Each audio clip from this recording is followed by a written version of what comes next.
Tuhan bersamamu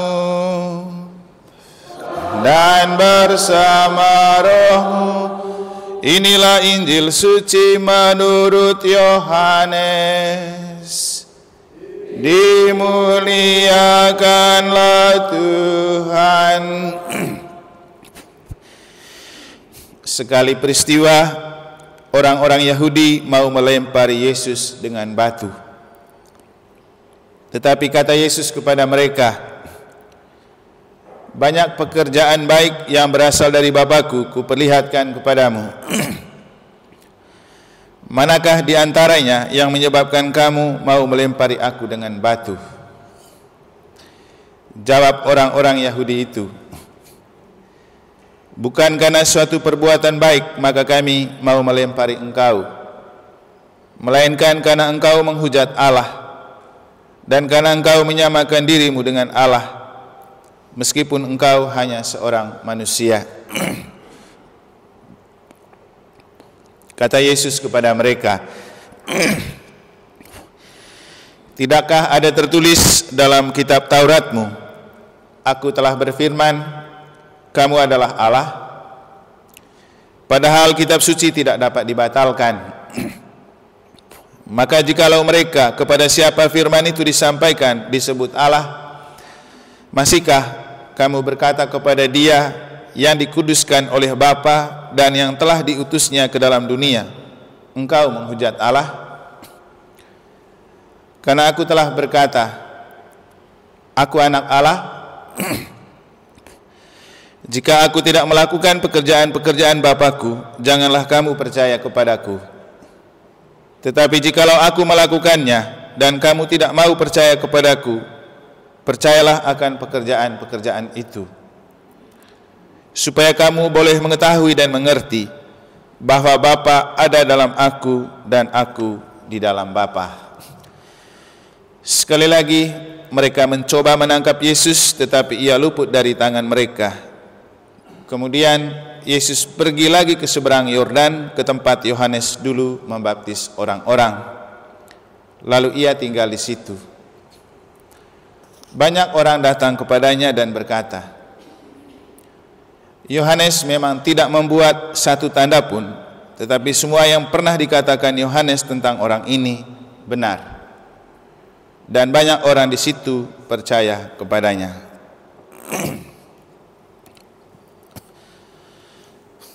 Demikianlah sabda Tuhan. Terpujilah Kristus.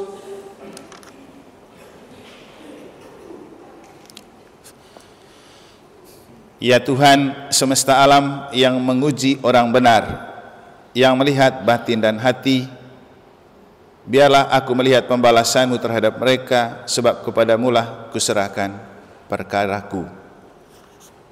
Para suster, Bapak Ibu, saudara-saudari, adik-adik dan anak-anak sekalian yang saya kasih dalam Tuhan, itu adalah doa yang diungkapkan Yeremia di hadapan Tuhan saat dari Tuhan ia mendapat informasi tentang kelompok haters yang tidak suka dengan Yeremia dan ingin menjebak dan membinasakan Yeremia. Bacaan hari ini juga sebenarnya kelanjutan dari bacaan Jumat lalu, di mana Yeremia juga menyampaikan hal yang sama dan mengakui bahwa ia tidak pernah berpikir kalau ada orang yang dekat dengan dia malah ingin menjerumuskan dia ke dalam lubang atau menghancurkan dia. Tetapi malah Tuhan yang memberitahukan bahwa ada orang yang punya niat buruk untuk membinasakan dia.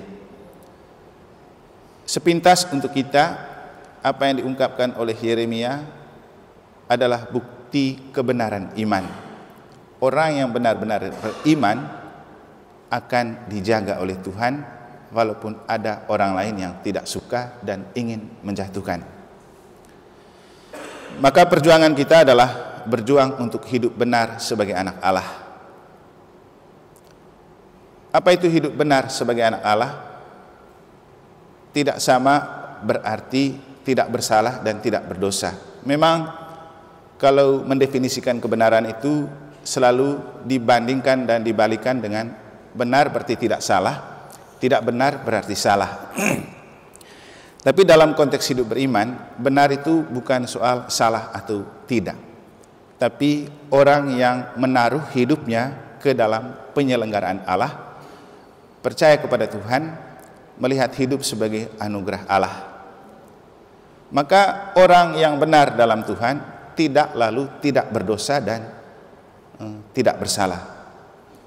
Kita semua tidak mungkin tidak berdosa dan tidak bersalah, kan? Maka kalau acuannya pada kesalahan dan keberdosaan, maka tidak ada yang benar di hadapan Allah. Tapi jangan lupa bahwa definisi kebenaran Allah itu tentang iman, tentang kepasrahan kepada Allah. Makanya ketika kita mendengar cerita Yesus tentang dua orang yang datang berdoa di bait Allah, satu orang Farisi dan satu orang berdosa. Orang Farisi berdoa dengan membenarkan diri. Tuhan, saya tidak seperti dia ini, korup, berzina, pencuri, pokoknya macam-macam deretan bicara tentang kejahatan dan keburukan orang. Sementara orang berdosa itu datang dan dia cuma mengatakan, Tuhan, saya tahu saya orang berdosa, ampunilah saya. Lalu Yesus bilang apa? Orang inilah yang dibenarkan Allah, padahal dia berdosa dan bersalah.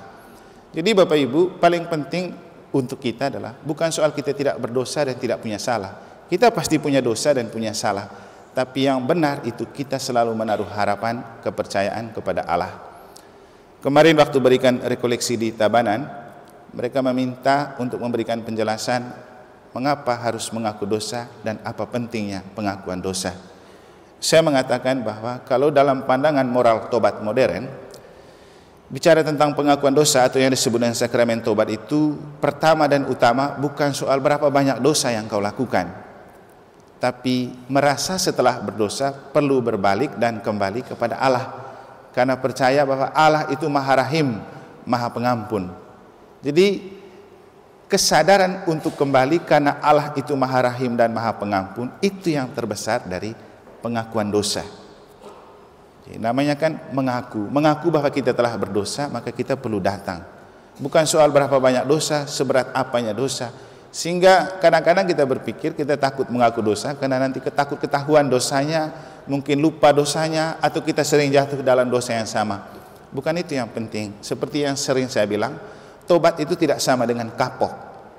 Kapok itu kita tidak akan melakukan sesuatu lagi karena kita jerah. Tapi kalau tobat itu bukan masalah kita tidak akan jatuh lagi ke dalam dosa itu, pasti kita jatuh lagi ke dalam dosa itu. Maka tobat itu tidak sama dengan kapok, bahwa setelah kita mengaku kita jatuh lagi, tapi itu yang membuat kita merasa perlu kembali kepada Allah. Itulah orang benar di hadapan Allah, orang yang menemukan diri salah dan berdosa tapi mencari Tuhan. Itulah yang dilakukan oleh Yeremia, dan itu jugalah yang dilakukan oleh orang-orang yang dipuji oleh Yesus. Hingga untuk kita yang paling penting sebenarnya hidup sebagai orang benar di hadapan Allah dalam konteks iman, dan berjuang untuk hidup menjadi orang yang dibenarkan Allah, bukan membenarkan diri atau menganggap diri benar.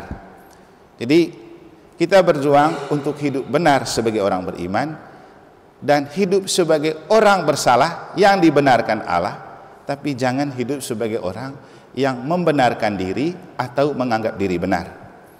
Nah, kelompok kaum Farisi ahli Taurat itu adalah kelompok orang-orang yang menganggap diri benar atau sering membenarkan diri.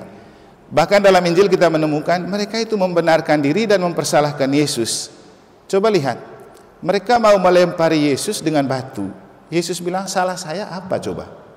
Saya kan lakukan hal-hal yang baik, terus apa alasannya kamu mau melempari aku dengan batu? Mereka bilang apa? Bukan karena engkau melakukan yang baik dan benar makanya kami melempari, tapi kau menghina Allah.